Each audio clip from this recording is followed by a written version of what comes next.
말씀을 증거하겠습니다. 야곱의 인생의 커다란 전환점이 약복강 나루터인 것은 다 알고 있습니다. 부흥회 때 이 약복 나루터가 18번이죠. 그리고 야곱이 하나님을 만났던 것처럼 우리도 은혜를 받자 이렇게 초점을 맞추어 가는데, 저는 오늘 이것을 다른 각도로 과연 야곱이 그렇게 약복 나루터에서 하나님 앞에 기도한 내용인지 아니면 다른 내용인지를 확인하면서 정확한 해석을 해보려고 노력하겠습니다. 장인집에서 20년 동안 야곱보다 더 강한 라반을 만났습니다. 그래서 호되게 시련을 당하고 20년의 생활을 청산하고 재산을 모아서 고향으로 돌아옵니다. 라반에 의해서 돌아올 때 야곱은 엄청난 고생을 했습니다. 라반이 추적도 하고 또 모든 재산을 주지 않으려고 얼룩이 사건도 나오고 다양한 사건을 통해서 엄청난 어려움을 줬습니다. 그런 어려움을 극복하고 고향으로 돌아오는데 자기 형 에서가 동생인 야곱을 죽이려고 자객 400명을, 칼제비 400명을 모아서 군사를 끌고 야곱을 죽이려고 옵니다. 조금 전에 자기 장인에게서 죽음의 위기를 간신히 넘겼는데 벗어나자마자 오늘 성경에 있는 대로 심히 두렵고 답답한 소식을 듣게 됩니다. 우리 인생도 이런 경우가 많죠. 어려운 문제 하나 지났다 싶으면 또 다른 문제가 생기지 않습니까? 한숨 돌릴만 하면 또 사건이 터지지 않습니까? 신앙생활도 마찬가지죠. 내가 이제 참 편안하구나 그러면 또 한순간에 일이 터집니다. 특별히 제가 우리 아이들에게 목회를 시키지 않는 이유는 바로 그 이유 중에 하나 더 있습니다. 왜냐하면 인생이 좀 편안해야 되는데 목회자의 일생은 일평생 편안한 날이 없어요. 예를 들어 지금 우리 김웅태 집사님이 어려움에 처해 있어요. 제가 고기를 먹어서 편하겠어요? 호텔에 가서 뭘 먹어도 편하겠어요? 항상 가슴이 있고 항상 뭘 해도 기쁨이 없죠. 그렇지 않습니까, 여러분? 그래서 저는 우리 아이들에게 목회를 하지 말라고.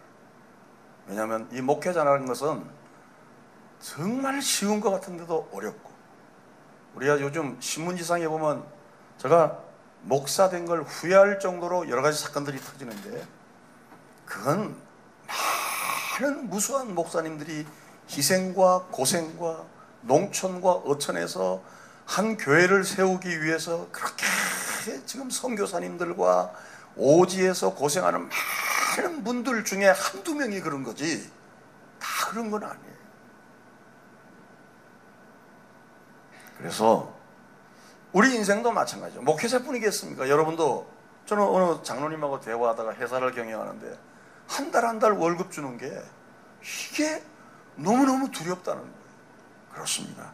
한숨 돌릴만 하면 또 사건이 터지고 또 한 곱이 넘으면 또 인생에 다른 또 고비가 있고. 여러분, 욥기는 이걸 이렇게 설명하고 있어요. 욥기 7장에 보시면 그 사람이 무엇이기에 주께서 그를 크게 만드사 그에게 마음을 두시고 같이요. 주께서 내게서 눈을 돌이키지 아니하시며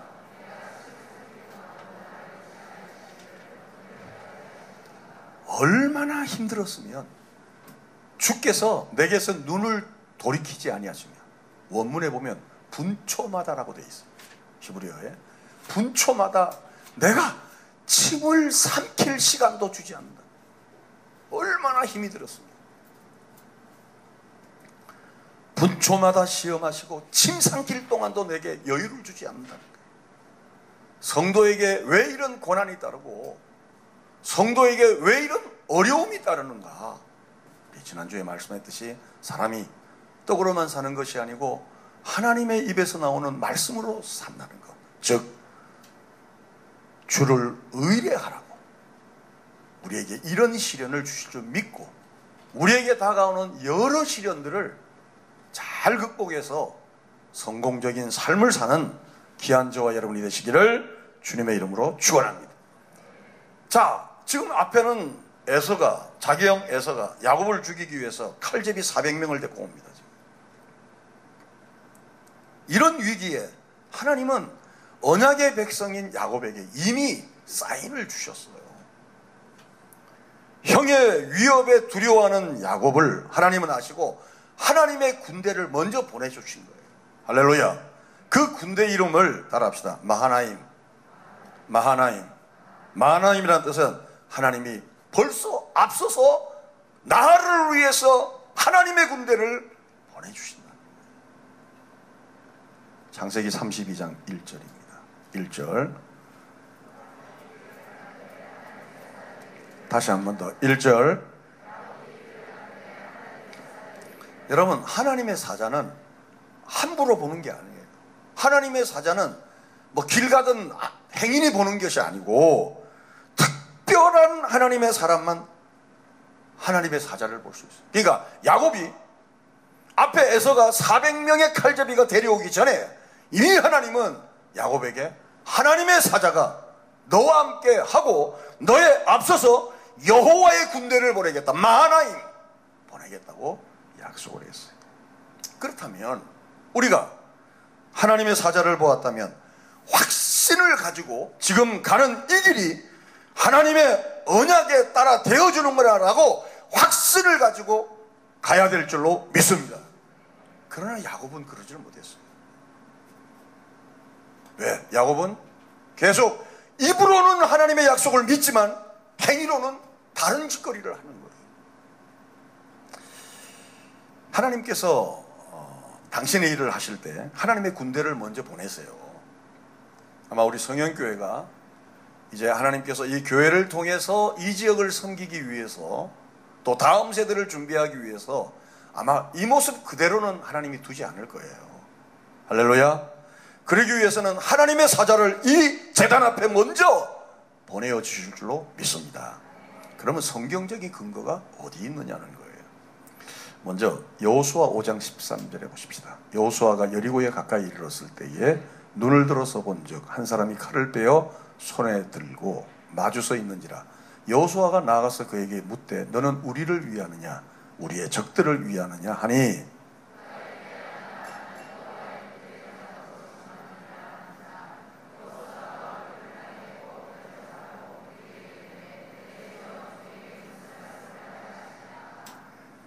(15절) 여호와의 군대 장관이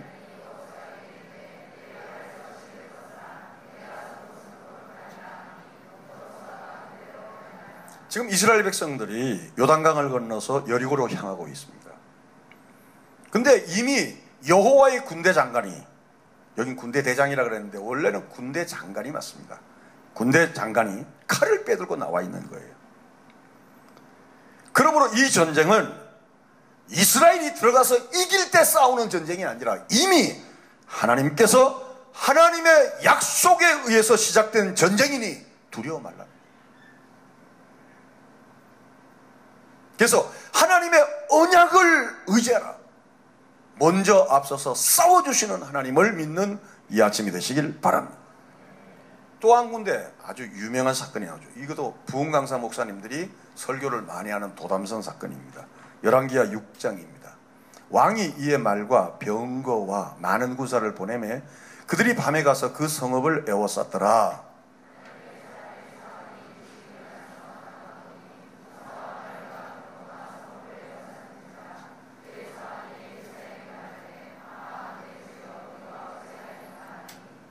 대답하되 두려워하지 말라. 우리와 함께한 자가 그들과 함께한 자보다 많으니라 하고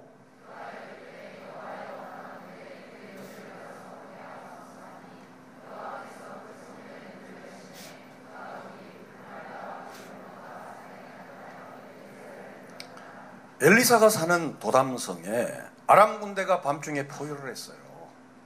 그의 종 게하시가 보니까 큰일 났거든요.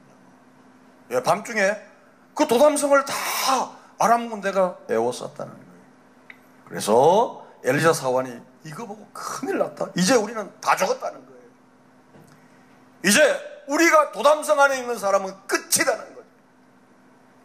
이때 엘리사가 기도합니다. 눈을 열어 보게 해달라고 기도하자 하늘의 불말과 불병거가 엘리사를 두들고 있고 도담성을 지키고 있습니다. 할렐루야. 엘리사가 이걸 보니까 두려워하지 않죠. 왜?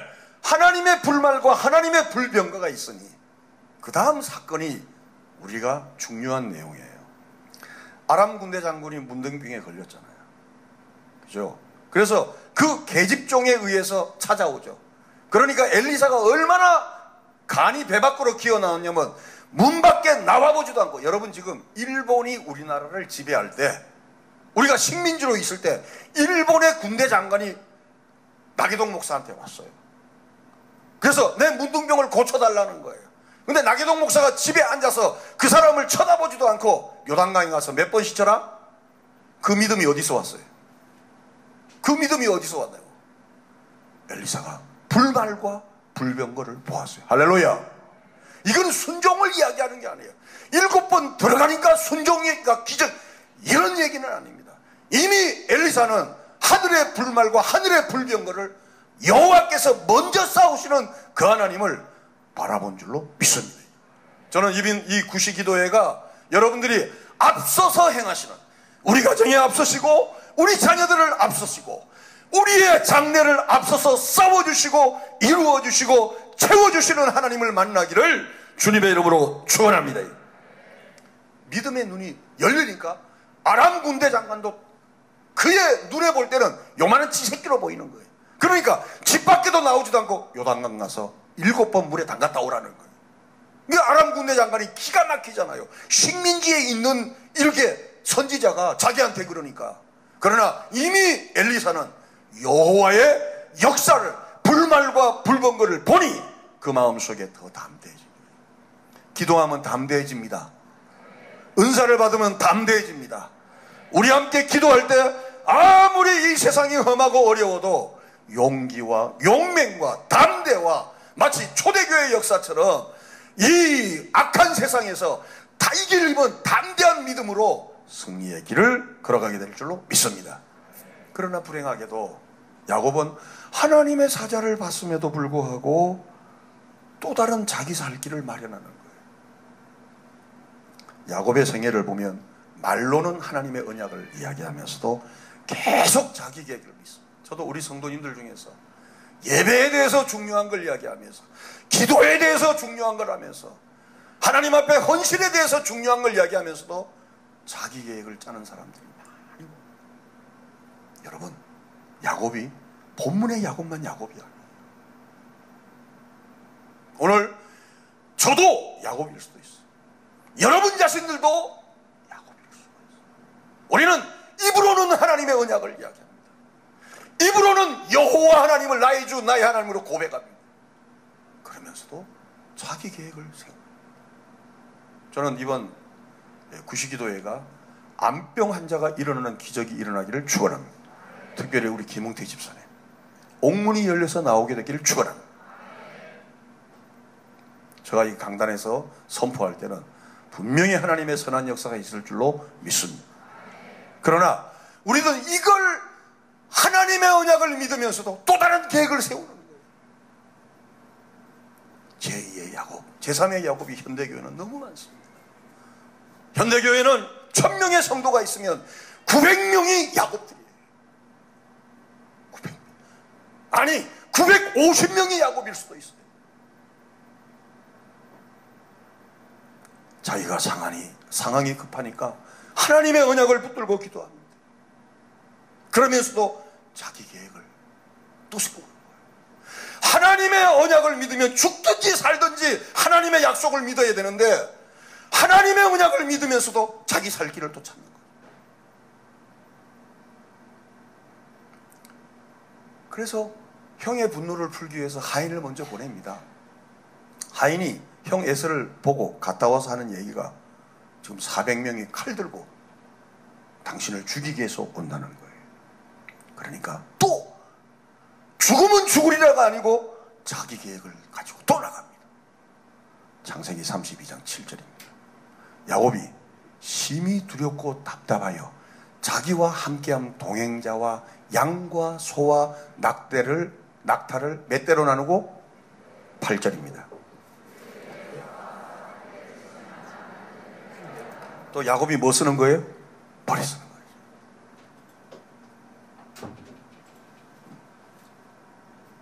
거예요. 여러분, 우리 모습 같지 않습니까?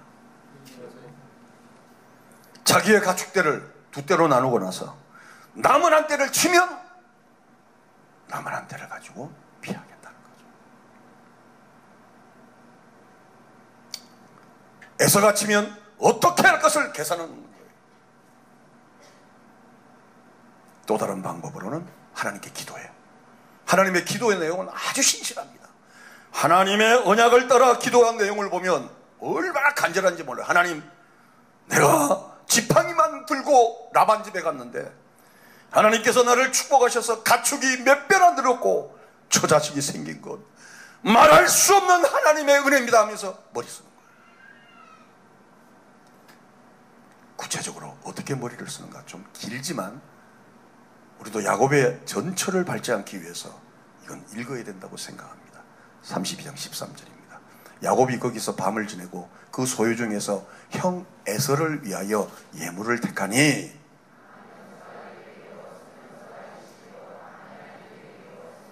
잠깐만요. 14절. 이게 그냥 읽으면 그냥 막 지나가요. 암염소가 몇 마리? 수염소가? 암양이? 수양이? 합이 몇 마리? 나도 몰라요. 하여튼 15절 봅시다. 15절. 전나는 낙태 30가 그 새끼요 암소가 40이요. 요즘 암소 한 마리 얼마예요? 500만 원? 500만 원이면 40이면 얼마입니까? 4, 5, 20, 2천만 원이죠. 암소만 2천만 원이에요. 항소가 몇? 열이요. 암나기가? 그 새끼 나기가? 16절.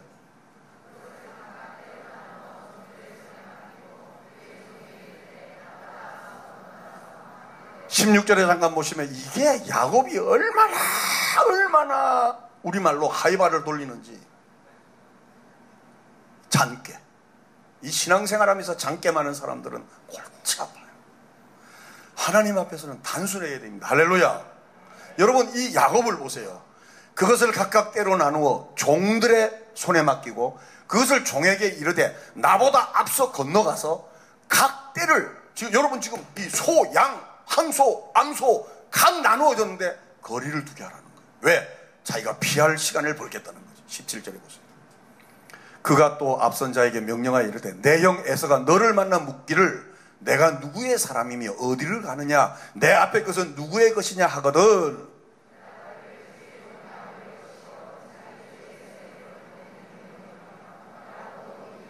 (18절) 잠깐 보시면 대답하기를 그냥 야곱이 아니에요. 누구 야곱? 더러운 놈이죠. 그러니까 저는 여러분 성경을 읽을 때 드라마 각본을 읽듯이 성경을 보셔야 돼요.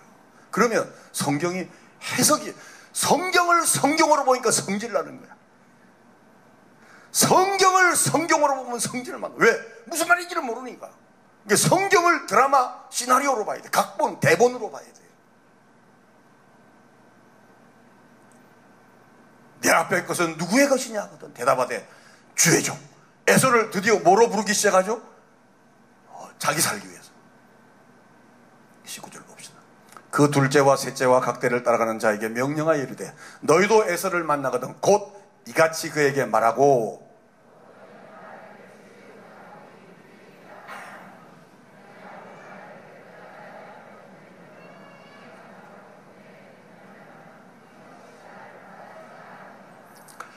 그 예물은 그의 앞서 보내고 그는 무리 가운데서 밤을 지내다가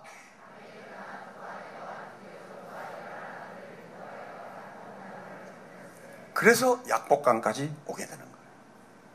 이해가시죠?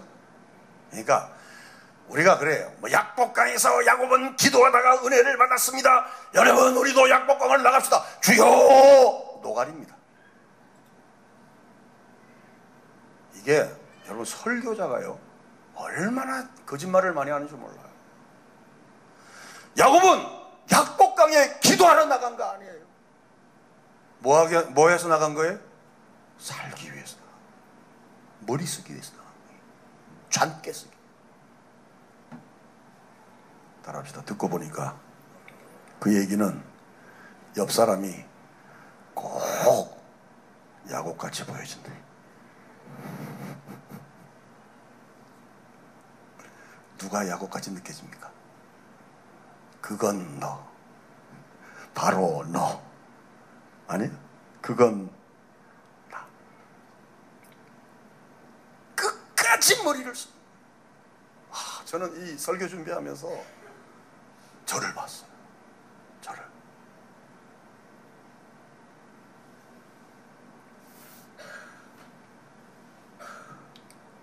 선물의 양보다 나는 더 놀라운 것은 뭐냐면 그 짐승의 떼를 나누어서 1차, 2차, 3차로 보내며 자기가 도망갈 궁리를 하는 거예요.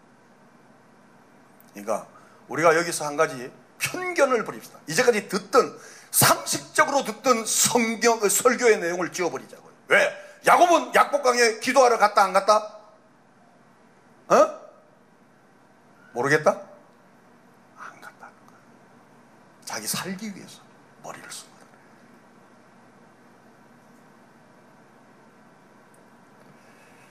얼마나 이기적이고 얼마나 자기중심적이고 입으로는 하나님의 언약, 하나님, 하나님, 하나님, 나는 예수님 없으면 못 살아, 나는 주님이 너무 좋아, 자기 계획을 또 보내는 거예요. 이때 어떤 사람이 밤중에, 히브리어 원문에 보면 칠흑같이 어두울 때 누가 온 거예요. 그리고 야곱과 싸우는 거예요. 혹시 야곱은 이렇게 오해할 수도 있을 거예요. 이건 제가 개인적으로 생각하는 거예요. 이게 에서의 정탐꾼이 아닌가? 라고 생각할 수도 있었을 거예요. 왜? 그때 분위기를 보면 에서가 400명을 데리고 칼제비를 데리고 야곱을 죽이려고 했으니까. 야곱이, 이 사람이 누군지도 모르고 덤비. 그래서 나중에 야곱이 물어보죠. 당신 누구야? 이렇게 물어보잖아요. 누군지도 모르고 야곱이 물어봅니다.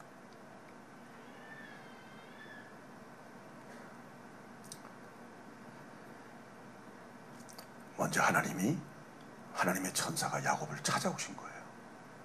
아멘.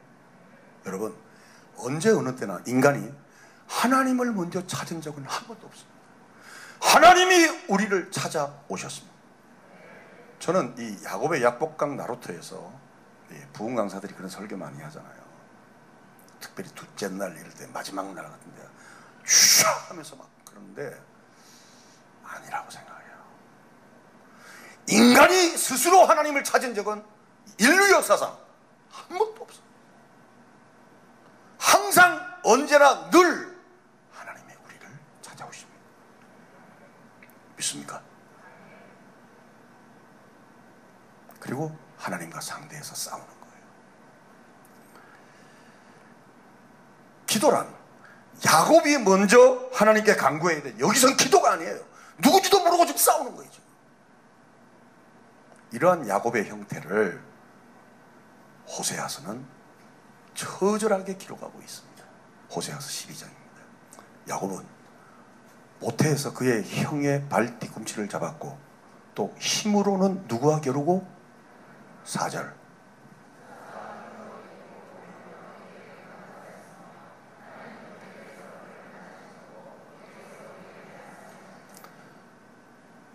약복 나루토의 사건을 호세아는 어떻게 해석하냐면 기도했다라고 표현하지 않아요.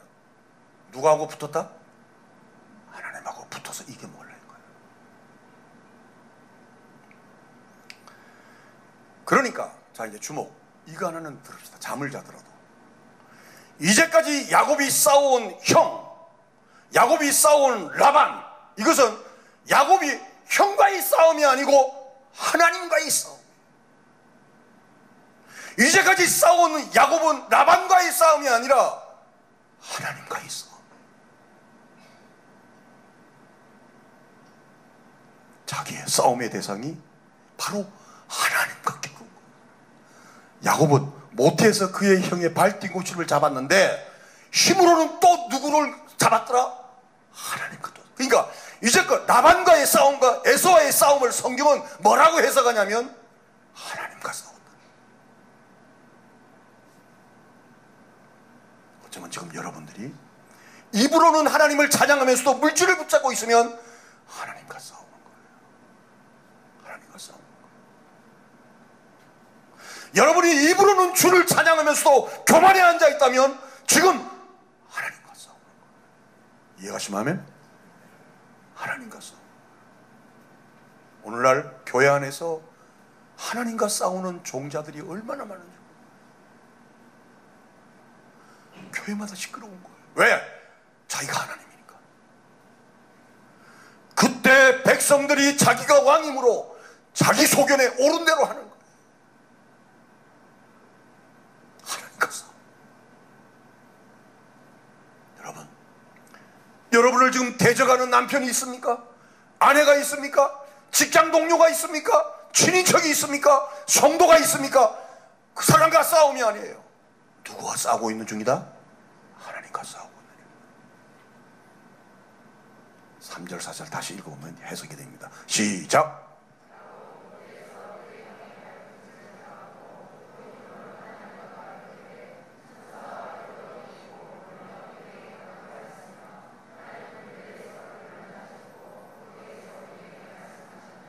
기도했다는 얘기가 아니에요.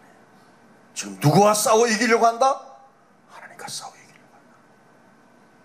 여러분, 인간이 가장 머저리 같은 인간이 누구냐면 하나님과 대항하는 거예요. 하나님과. 그러니 이기고 나서 우는 거예요. 하나님과 싸워서 이기고 나서 야곱이 이제까지 에서를 속여먹고 라반을 속여먹고 자기 께대로 모든 염소와 양을 자기 거로 얼룩으로 다 만들었는데 결정적으로 하나님과 싸워서 왜 울어요? 왜? 이겨먹었는데. 하나님을 이겼는데도 야곱은 우는 거예요.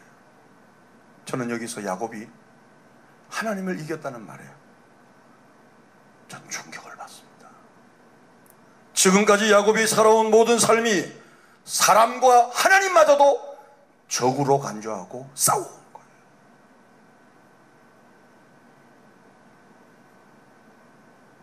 이 신앙생활하면서 종의 원리를 모르고 자기 힘으로 신앙생활하는 사람들이 가장 무서운 게 뭔지 알아요? 하나님을 적으로 간주해요. 성도를 적으로 간주해요. 그러니까 성도를 이겨먹으려고 그러고 하나님을 이겨먹으려고 그러고 남편을 이겨먹으려고 그러고 아내를 이겨먹으려고 그래요. 자식을 이겨먹으려고 그러고 부모를 이겨먹으려고. 모든 사람을 내가 하나님이니까 다 적으로 간주해요.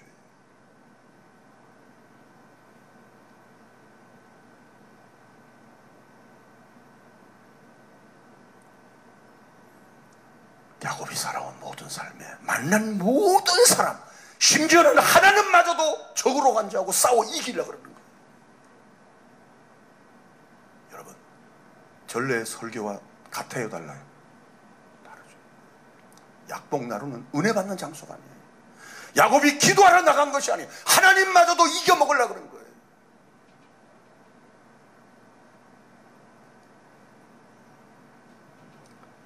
야곱이 싸움을 붙고 나서 싸우는 중에 이분이 누군지 알게 됐어요. 그래서 하나님 앞에 축복을 간구하는 거예요. 그러니까 하나님께서 하나님의 사자가 야곱에게 하면서 너 이름이 뭐냐? 누구라 그러죠? 야곱. 야곱이라는 뜻은 따라합시다. 사기꾼. 여러분이 사기꾼 하니까 크게 이야기해요. 사기꾼, 속이는 자. 이제 자기가 스스로 고백하는 거예요. 하나님, 나는 사기꾼입니다. 하나님, 나는 속이는 자입니다. 입으로는 하나님을 찬양하지만 나는 내 계획대로 살아왔습니다.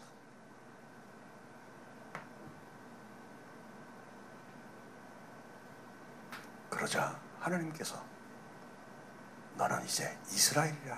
따라서 이스라엘, 즉 하나님과 겨루 이겼다는 거예요. 무슨 얘기냐? 내가 질 때 우리에게 승리를 주십니다. 아멘. 내가 하나님을 적으로 여기든지 내가 내 주변을 적으로 여기든지 할 때는 하나님은 여러분을 박살냅니다. 그게 약복강 나루토의 성경이 우리에게 주는 의입니다. 야곱이 약복강에서 하나님과 겨루어 이긴 것은 기쁨이 아니고 울음이 된 겁니다. 이제야 하나님이 누군 줄 알게 되었어요. 저는 설교를 통해서 간증이나 예하나 어떤 사람의 성공담이나 어떤 사람의 승리의 성공을 듣는 이런 성도가 아니라 야곱이 약복강에서 하나님을 만나듯이 말씀을 통해서 하나님을 만나게 되기를 주님의 이름으로 축원합니다. 오늘 우리의 메시지 중에는 우리가 무엇이든지 하면 된다는 이 논리가 한국교회를 지금 침몰시키고 있습니다. 내게 능력 주시는 자 안에서 무엇을 할 수 있다고 밀어붙이는 것이 야곱적인 사고방식입니다. 변화되시길 바랍니다. 아멘.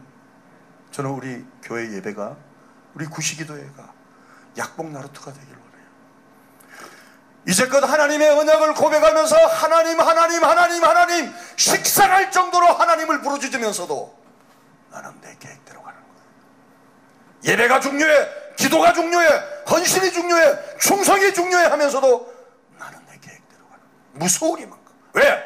하나님을 적으로 여기고 내 남편도 적으로 여기고 아내도 적으로 여기고 내 주변도 적으로 여기며 나만 이겨야 된다, 나만 하나님이 되어야 한다고 살아가고 있는 거예요. 얕은 깨를 쓰면서.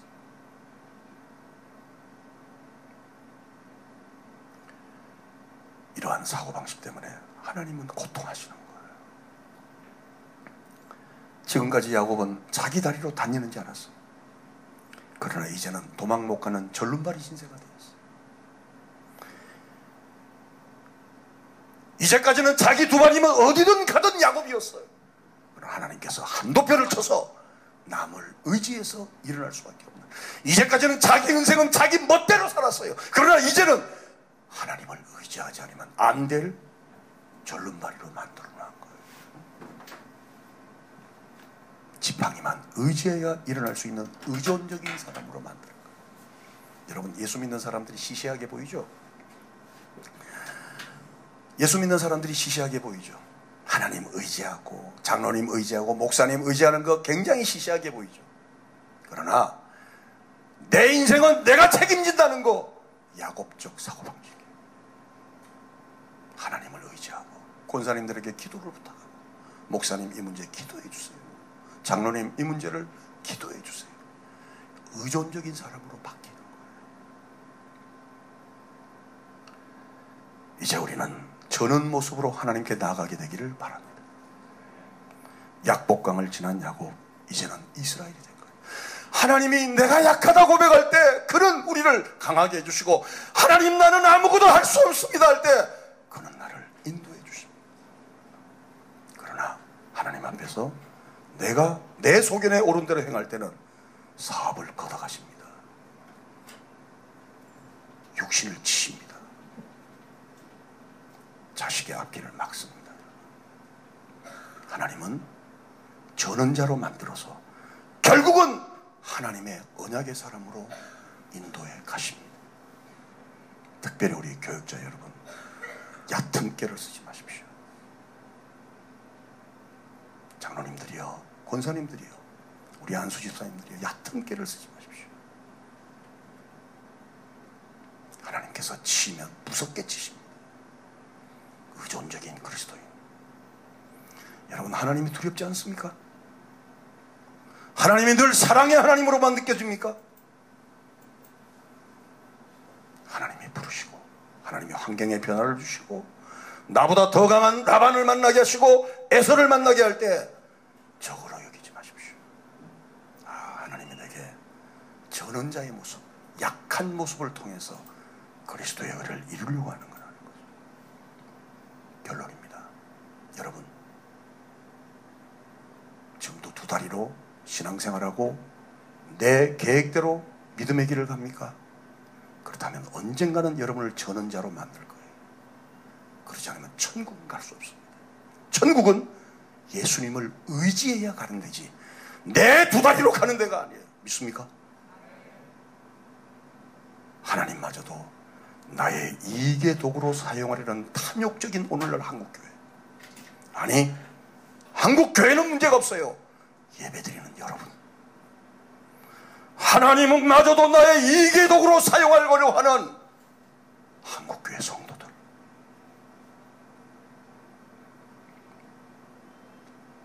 이제는 저는 자의 모습으로 주님 앞에 나갑시다. 저는